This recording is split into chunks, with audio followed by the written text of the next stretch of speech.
strane prosvjetara na adresu Komisije za zaštitu ljudskih prava i slobode, da li su argumentovani, da li ćete im pomoći na određen način? Evo, Komisija za zaštitu ljudskih prava i sloboda je razmatrala prijavu prosvjetnih radnika protiv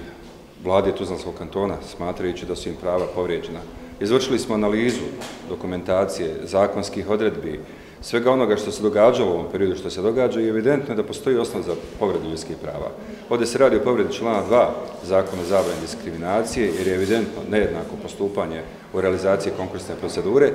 a također člana 5 Zakona o radu,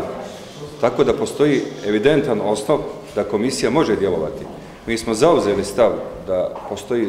osnov za povredu ljudskih prava i shodno tome tražimo od vlade kantona, nadležnog ministra, skupštine, nadležnih komisija kantona, ombudsmana Bosne i Hercegovine, pa i kolegij općinskog vijeća da poduzmu mjere kako bi se ova diskriminacija zaustavila. Kolegij vijeća nije nadležan da odlučuje, ali može u ime cijelog grada, u ime cijelog vijeća dati dovoljan pritisak prema vladi Tuzlanskog kantona da se ovo stanje promijeni. Posebno je problematično što smo imali priliku čuti svi putem sredstava informisanja da je sam ministar obrazovanja rekao da je ovo zakonsko rješenje, odnosno ovaj pravilnik,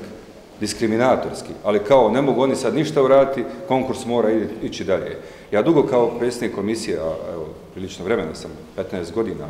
na čelu ove komisije, nisam imao kompleksniji slučaj kršenja ljudskih prava po više osnova. Tako da morat ćemo svi dati izrazito jak angažman, pa evo i mediji koji su pratili svo ovo vrijeme, sva ova dešavanja, kako bi se izborili za prava ovih ljudi, za isto postupanje prema svima. Ono što jeste posebno problematično, što je konkurs